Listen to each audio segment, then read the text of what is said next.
La Côte d'Ivoire ferme ses frontières avec le Ghana, décision prise par le chef de l'État Alassane Ouattara, suite aux attaques perpétrées contre le poste frontalier de Noé. Le président de la République est dans la région de la Maraoué. Alassane Ouattara va procéder aujourd'hui au lancement des travaux du nouveau pont de Boisflé. Nous irons également dans la commune d'Abobo où plus de 600 femmes ont bénéficié de cours d'alphabétisation.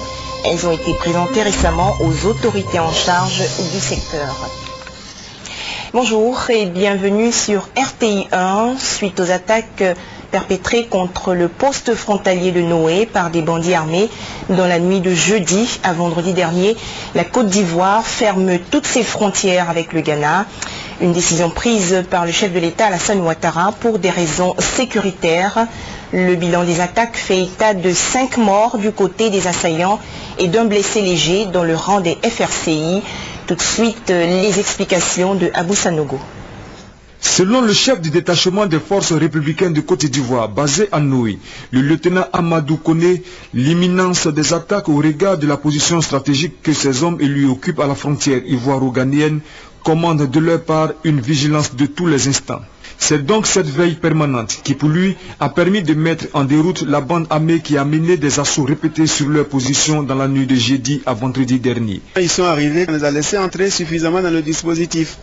Et quand ils sont entrés, on a fermé et les combats ont commencé. Le bilan des combats qui ont duré de 3 heures du matin à 11 heures ce vendredi fait état de 5 tués du côté des assaillants avec des armes de guerre et des armes blanches récupérées et d'un blessé léger dans les rangs des forces républicaines de Côte d'Ivoire. Le calme est donc revenu et la situation dans la zone est sous contrôle des forces républicaines de Côte d'Ivoire. Alors, les frontières terrestres, maritimes et aériennes avec le Ghana sont fermées jusqu'à nouvel ordre. Je vous propose maintenant de suivre le ministre auprès du président de la République, chargé de la Défense, Paul Kofi Kofi. Communiquer sur l'attaque du poste frontalier de Noé et la fermeture de la frontière avec le Ghana. Le vendredi 21 septembre 2012, aux environs de 3 heures du matin, la position des forces républicaines de Côte d'Ivoire, située au poste frontalier, a subi une attaque d'éléments armés en provenance du Ghana. Les échanges de coups de feu donnent le bilan suivant. Côté ennemi, 5 morts et 5 arrestations, et le reste des assaillants s'étant repliés sur le territoire ghanéen. Côté FRC, un blessé léger. Donc, informé de la situation, le président de la République, son Excellence M. Alassane Ouattara, chef suprême des armées, a consulté le ministre d'État, ministre de l'Intérieur, assurant l'intérim du Premier ministre, garde des Sceaux, ministre de la Justice, et le ministre auprès du président de la République chargé de la Défense. Il a donc tenu informer son homologue, donc l'homologue ghanéen, du fait du repli des assaillants en territoire ghanéen. Il a donc ordonné, à compter de cet instant, pour des raisons de sécurité, la fermeture des frontières terrestres, maritimes et aériennes entre la Côte d'Ivoire et le Ghana jusqu'à nouvel ordre. Le gouvernement ivoirien remercie le gouvernement ghanéen pour la franche collaboration et la coopération exemplaire entre les deux pays qui se sont renforcées à l'occasion de la visite du président ghanéen, son Excellence M.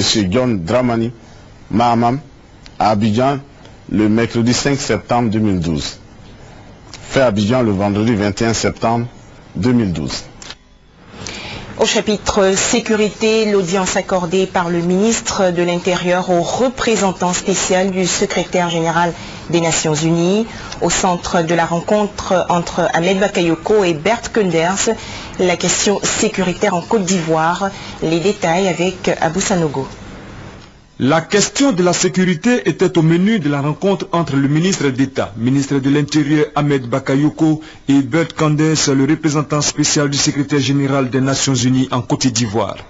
Le renforcement de la police, la collaboration avec le ministre d'État, ministre de l'Intérieur sur la sécurité de proximité dans le pays ont également été au centre de la rencontre. Sur les dispositions arrêtées en vue de parer ces attaques intempestives, le diplomate onusien a fait cette précision. c'est clair que l'ONUCI est là pour aider à sécuriser. Nous avons nos forces de l'ordre, les militaires, la police. Et je crois que c'est pour tout le monde, ça doit être très clair qu'il y a vraiment une chance de déstabiliser le pays. Maintenant, il y a le temps d'avancer, d'avoir le dialogue, de se parler, d'être ensemble, de faire des investissements. C'est ça vraiment, je crois, pour tout le monde, les leçons d'août. Il faut travailler ensemble. Et si c'est nécessaire de coopérer pour la sécurité, on le fait. Le ministre d'État, ministre de l'Intérieur, Ahmed Bakayoko, a salué l'engagement des Nations Unies aux côtés de la Côte d'Ivoire. On change de sujet et on s'intéresse à l'alphabétisation en Côte d'Ivoire. Plus de 600 femmes de la commune d'Abobo savent désormais lire, écrire et calculer, et cela grâce à des cours d'alphabétisation dispensés par une organisation non gouvernementale. Et ces femmes ont été présentées récemment aux autorités en charge de l'alphabétisation en Côte d'Ivoire. C'est un reportage de Léon Brou commenté par Jean-Jacques Kwame-Ala. Fanta prononçant un discours, cette aptitude à lire, Fanta l'a acquise après un an de cours gratuits d'alphabétisation. Comme elle, environ 600 femmes, des ménagères ou autres commerçantes, ont appris à lire, à écrire et à calculer. Il s'agit pour elles de briser le complexe et le mur de l'ignorance en rattrapant la scolarisation ratée à bas âge. Une fois, je venais au marché, j'ai appris que École Nord, il y a une ONG qui apprend à écrire, à lire. C'est là que je me suis approché grâce à ONG Trapper. Aujourd'hui, il sait ce qui c'est que l'écriture. Je vois au moins 1, 2, 3 jusqu'à 100. Tout le monde doit connaître son numéro de téléphone, tout le monde doit connaître son numéro de piste, tout le monde doit connaître son nom, à lire et à écrire aussi. C'est très très intéressant dans l'avenir de l'homme. Artisan de l'alphabétisation de ces femmes, l'ONG Krapoun, cellule d'action et de réflexion pour l'unité nationale. Son président Mohamed Sidibé révèle qu'au-delà de la réparation des dommages subis par ces femmes pour n'avoir pas été scolarisées, son organisation veut aider à la réconciliation et à l'unité nationale. Il explique que comprendre et parler une même langue est le moyen de compréhension mutuelle. Il peut sûrement donner un coup d'accélérateur à ce processus. Son action est donc saluée par le ministère de l'Éducation nationale et celui de la femme, de la famille et de l'enfant. Pour eux, la connaissance est le début de la liberté. Ils ont donc, par le biais du service autonome d'alphabétisation, offert des équipements didactiques pour exhorter l'ONG Krapoun à étendre ses cours d'alphabétisation à un plus grand nombre d'analphabètes. Revenons sur la célébration de la Journée internationale de la paix hier autour du thème « Une paix durable pour un avenir durable ». Les responsables du système des Nations Unies en Côte d'Ivoire et les acteurs de la société civile ivoirienne ont célébré l'événement à l'Institut Goethe. Reportage Francis Boifo et Justine Seydjike. La paix célébrée à l'Institut Goethe d'Abidjan ce 21 septembre autour du thème « Une paix durable pour un avenir durable ». Occasion pour le coordonnateur humanitaire du système des Nations Unies en Côte d'Ivoire de livrer le message de Ban Ki-moon, secrétaire général de l'Organisation des Nations Unies, à l'Assemblée. Les conflits armés portent atteinte aux piliers même du développement durable. Les ressources naturelles doivent être utilisées au profit de la société et non pour financer des guerres. Les enfants devraient aller à l'école et non être recrutés par des armées. Le secrétaire général de l'ONU appelle tous les combattants à travers le monde à trouver des solutions pacifiques à leurs conflits, a ajouté Ndolam Ngokwe. Tout le monde est fatigué. Il faut donner dos à la violence pour que les Ivoiriens continuent de bâtir cette grande nation qui est la Côte d'Ivoire. La Journée mondiale de la paix a été instituée par l'Assemblée générale de l'Organisation des Nations Unies. Elle est célébrée le 21 septembre de chaque année. Son but, renforcer les idéaux de paix au sein des Nations Unies, des peuples et entre les peuples. Célébration également de la Journée internationale de la paix à Grand Bassam, à la place du Carrefour Jeunesse. Et c'est une initiative de la section locale de la Fédération de la paix universelle, la FPU, les temps forts de la cérémonie avec Mamadou Kouassi. Le 21 septembre de chaque année, le monde entier célèbre la journée internationale de la paix. Cette année, la région du Sud Comoé n'a pas voulu rester en marge de cet événement international. Les membres régionaux de la Fédération de la paix universelle se sont donné rendez-vous à Grand Bassam. Occasion pour les ambassadeurs de la paix de promouvoir les valeurs de paix. Les populations étaient sensibilisées à la culture du pardon et de la réconciliation, ciment de la paix universelle. La commémoration de la journée internationale de la paix à Grand Bassam a porté sur le thème réconciliation et cohésion sociale pour une paix durable en Côte d'Ivoire. Pour le conférencier Adama Doumbia, formateur international leadership et pour la bonne gouvernance, la paix commence dans le cercle familial avant de réjaillir sur la société. Vivre pour les autres, c'est le chemin pour réconcilier la nation divisée. Nous devons vivre dans l'altruisme en vivant pour les autres. La tolérance, la coopération et l'harmonie entre les religions, entre les cultures, entre les ethnies est indispensable si nous voulons réaliser la paix dans le monde. La célébration de la journée internationale de la paix à Grand Bassam a permis l'installation du Conseil de paix du Sud Comoé, dirigé désormais par Dago Laurentine, ambassadrice de la paix. La construction du nouveau pont sur la Maraoué, le président de la République Alassane Ouattara est arrivé à Boisflé aujourd'hui, samedi, pour le coup d'envoi du démarrage des travaux. Le nouveau pont sur la Maraoué sera livré dans 14 mois. Ce soir, le compte-rendu de notre reporter David Gouédan-Mobio. C'est donc un grand jour pour les populations de la région de la Maraoué. Le président de la République va procéder aujourd'hui au lancement des travaux de construction du nouveau pont de Boisflé. L'ouvrage qui est d'une importance stratégique et pour les populations de Boisflé, le symbole de la renaissance d'une ville restée longtemps dans la léthargie, n'est-ce pas Eugène Atoubé? Dans toute la ville de Boisflé, l'atmosphère est celle des jours lumineux et gais. Au quartier commerce, Deïta, Agbamou, Koblata ou Dulabougou, les populations ne cachent pas leur fierté de savoir que le pont sur le fleuve Maraoué sera entièrement reconstruit. Le nouveau pont de Boisflé, le moins qu'on puisse dire, focalise l'intérêt des habitants de la vieille ville. Nous les transporteurs, c'est une très bonne chose pour nous. Parce que l'ancien pont est vieillissant. Moi-même, quand je passe là, j'ai peur. Il y a longtemps, on attendait. Nous sommes tous comblés de joie. Toutes les voitures de l'Ouest passaient si bon, ils ne passent plus ici. Bon, les gars passent vers Gaïwa maintenant. Voilà. Donc ça permet à Boisflé d'être désenclavé. L'activité économique va beaucoup évoluer. Dans la capitale de la région de la Maraoué, l'idée selon laquelle Boisflé a accusé un long retard dans son développement à cause de son pont est partagée par toutes les populations et sans doute inculquée à toutes les classes d'âge au fil des années. Le président a vu justement un accident aux doléances des populations. Doléances qui va se caractériser par la construction de ce nouveau pont. Il y a eu des accidents, disons, meurtriers même. Donc avec ce nouveau pont, je pense que avec tout ce qui va accompagner le pont, comme disons l'échangeur, alors on va éviter ce genre de drame. Tout à l'heure, je me suis trompé parce que je regardais les travaux en train de se faire et j'ai pas bien regardé alors que je n'ai pas la priorité, j'ai emprunté le pont avant. Les autres n'ont pas été assez courtois. Ils m'ont laissé arriver là. J'étais obligé de faire demi-tour à ma charrière avant de revenir. J'ai appris à la télé que ce pont sera fait en double sens. Ça veut dire qu'un tel désagrément ne pourra plus jamais arriver. Et ça, c'est un acte de développement très louable. Ancien pont de Boisflé, le voici. Un ouvrage vieux de 56 ans. Plus de demi-siècle de vie. Témoin muet des différentes phases du développement de la ville. Un pont d'une importance stratégique, objet hier de bien de larmes malgré lui, les populations pour les drames et les tragédies qu'il a causées. Mais les populations aujourd'hui en joie. La joie vient toujours après la peine, l'été du sage. Plus que le bonheur, c'est la félicité qui se lit sur le visage des populations de Boisflé. Avec la construction du nouveau pont sur le Bandama, elles sont convaincues que Boisflé va maintenant amorcer son émergence économique. Car disons le plus net, Boisflé est une ville aujourd'hui plongée dans une profonde léthargie. On poursuit ce journal avec la coopération entre la Côte d'Ivoire et la Corée du Sud.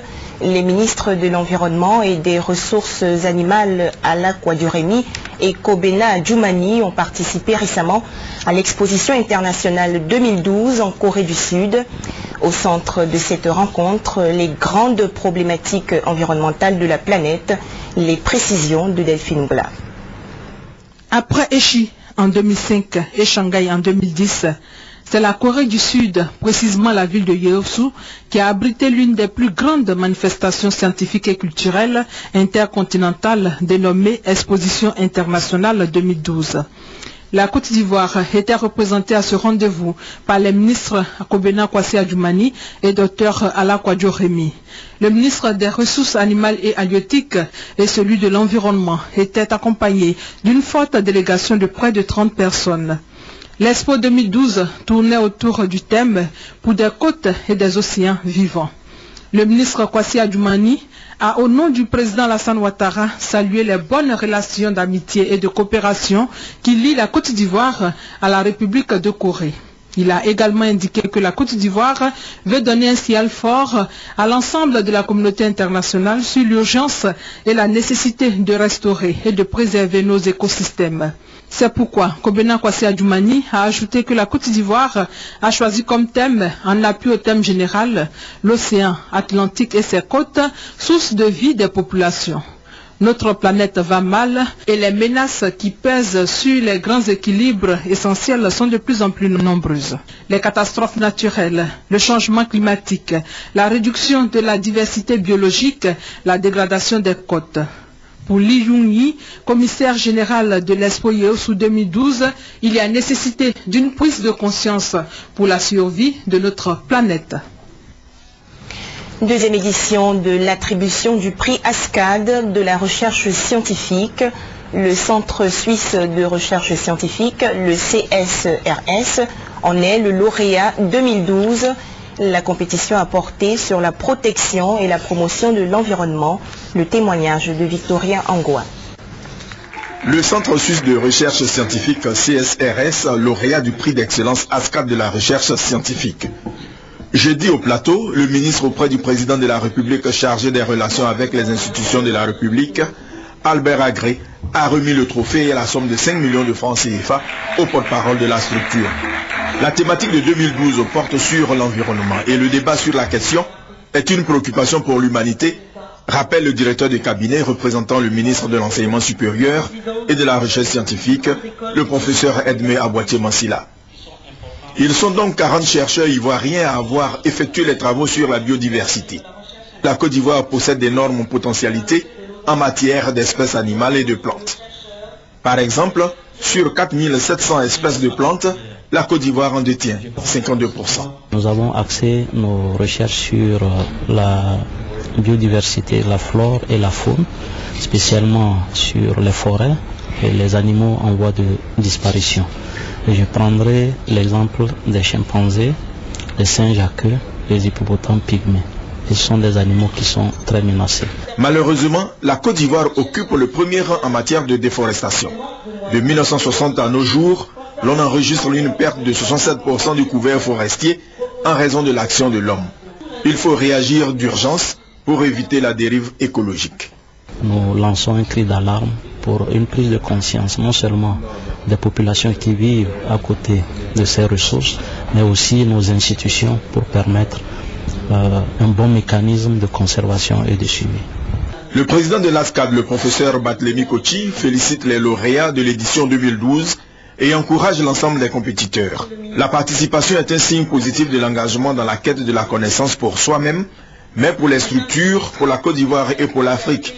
Et au président de l'ASCAD de conclure que c'est dans la mobilisation des esprits que les chercheurs feront progresser la science, la technique et l'innovation, clé du destin commun. Un programme d'amélioration des conditions de vie des producteurs de cacao en Afrique de l'Ouest et du Centre a été élaboré par les opérateurs du secteur du cacao. La mise en œuvre technique de ce projet est la tâche de la coopération allemande. Le GIZ a ouvert un centre de services d'affaires dans la sous-préfecture de Gadiadji à San Pedro. Notre reporter Abou Sanogo nous en parle. À l'image de Daloa et Abangourou où il existe depuis 2011, le centre de services d'affaires de Gabiadji a ouvert ses portes. C'est une banque d'informations et de conseils pratiques utiles aux producteurs de cacao. Il leur offre les opportunités de diversification des cultures, les bonnes pratiques agricoles, les services financiers de proximité, une meilleure connaissance ainsi qu'une utilisation rationnelle des intrants agricoles homologués. La GIZ, Coopération internationale allemande, est chargée de fournir une formation de base à l'entrepreneuriat agricole à 34 000 agriculteurs en Côte d'Ivoire et d'appuyer le développement des centres de services d'affaires dont la gestion relève du partenaire privé. Ainsi, les acteurs du monde agricole, notamment ceux de la filière cacao de Gabiadji et sa région, sont instruits sur l'importance du projet. La GIZ est aidée dans sa tâche par deux structures partenaires, l'Union des coopératives agricoles de San Pedro, UCAS, et la coopérative agricole ECOGA. Les acteurs du monde agricole et le sous-préfet central de San Pedro, Zézé Tetiali Bertin, édifiés par la qualité du projet, ont la certitude qu'il va contribuer à l'amélioration des conditions de vie des planteurs. La visite des installations du centre de services des affaires de Gabiadji a fini par convaincre autorités et producteurs de cacao. Rappelons que la GIZ est le partenaire technique dans la mise en œuvre du programme de l'amélioration des conditions de vie des producteurs de cacao de l'Afrique de l'Ouest et du Centre. Ce programme est cofinancé par la Fondation mondiale du cacao et le ministère allemand du développement économique et de la coopération internationale, BMZ. En bref, le chef de l'État, Alassane Ouattara, va présider la conférence mondiale sur le cacao. La rencontre va se dérouler à Abidjan du 19 au 23 novembre prochain.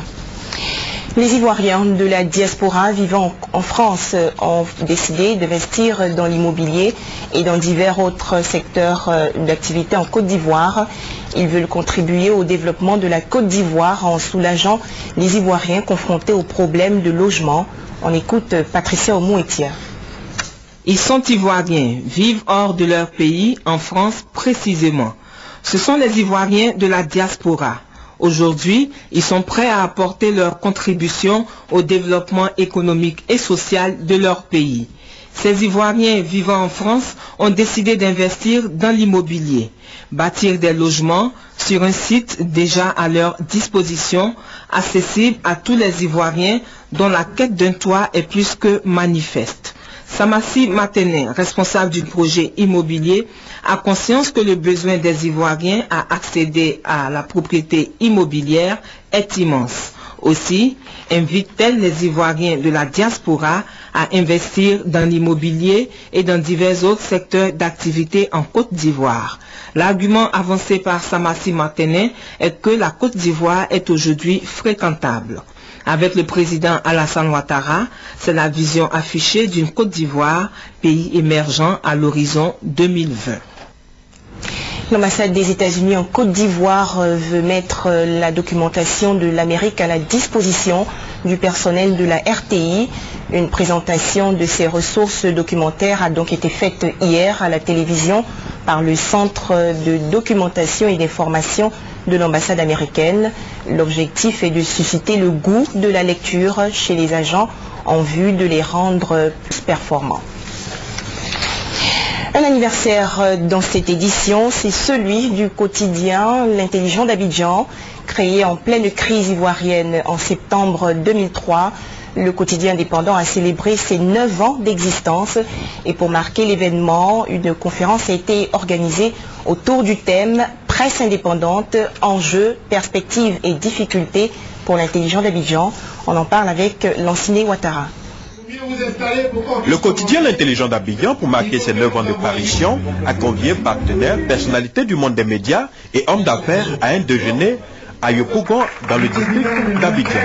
Au cours de cette rencontre, les responsables ont exprimé leur ferme volonté de se rapprocher davantage des populations.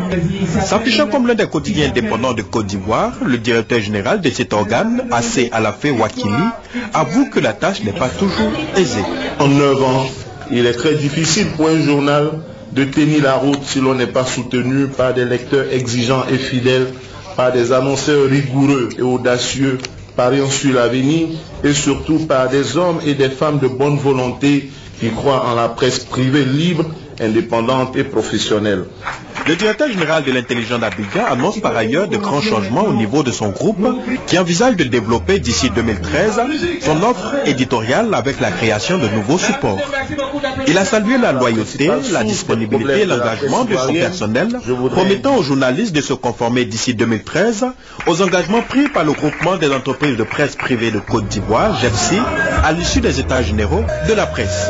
Intervenant sur le thème de l'indépendance de la presse, Zio Moussa, président de l'Observatoire de la liberté de la presse, de l'éthique et de la déontologie, a souligné la nécessité pour la presse de s'affranchir des partis politiques.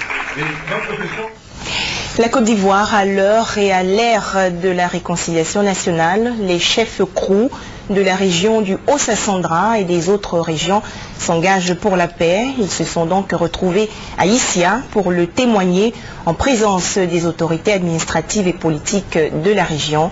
Le compte-rendu de Mamadou Kouassi. La région du Haut-Sassandra, reconnaissante au président de la République, Alassane Ouattara, pour ses initiatives de paix et de développement, mais aussi pour la promotion de ses fils et filles. Les populations l'ont exprimé par la voix de leurs chefs. Et pour l'occasion, ils sont venus de tous les villages, des cantons, des tribus, de Daloa, de Vavois, de Issia et de Zoukoube. Nous sommes là, nous sommes actuellement à la disposition du président de la République. Nous ne sommes pas les rebelles, nous ne sommes pas les opposants à toutes ces activités, c'est faux.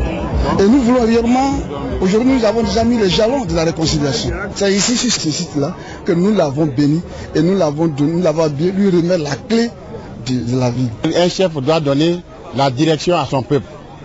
Comme vous-même vous constatez, nous, peuple Kourou, nous, chefs Kourou, nous avons pris nos responsabilités. Après les différents séminaires que nous avons eus à Daloa et à Fresco, nous avions déjà indiqué la direction du vent à tous les chefs. J'ai indiqué la direction du vent à tous les chefs Kourou et à tout notre peuple. Nous sommes résolus à aller à la paix et sincèrement aller à la paix avec le président Alassane Ouattara. Au nom des populations, les porte-paroles des différentes délégations se sont engagés à soutenir le président de la République à bâtir une nation émergente à l'horizon 2020. Il déclare que leur terre ne sera pas une base de déstabilisation des institutions de la République. Les chefs ont aussi fait des doléances, notamment l'électrification des villages et les statuts des chefs de village. Initiative saluée par le conseiller spécial du président de la République, chargé des affaires politiques Amadou Soumarou. Il réaffirme la volonté du chef de l'État à développer toutes les régions de la Côte d'Ivoire. Amadou Soumarou rassure les chefs et les populations que le président Alassane Ouattara tiendra ses engagements vis-à-vis des Ivoiriens. Mais il souhaite que les chefs sensibilisent les populations à la culture de paix et du pardon. Aider le président de la République à sortir cette région du sous-développement, chers chefs. Dites à vos enfants, ça suffit. Les parents au village n'ont pas de problème entre eux. Les anciens n'ont pas de problème entre eux. C'est nous qui venons d'Abidjan pour vous mettre en parade. Et puis après on retourne notre week-end. Vous vous battez ici. Vous vous tuez ici. Vous gagnez quoi? Ceux pour lesquels vous vous battez, ceux pour lesquels vous vous tuez, vivent tranquillement là-bas dans le climatiseur. Danse guerrière et dons d'attributs des chefs crew ont été présentés à Amadou Soumarou pour accompagner le président de la République Alassane Ouattara dans sa mission de paix et de développement de la Côte d'Ivoire. La communauté Tidjania de Côte d'Ivoire, on parle donc de religion, a célébré la naissance du fondateur de la Tarika Tidjania, le cheikh Ibrahima Niasse.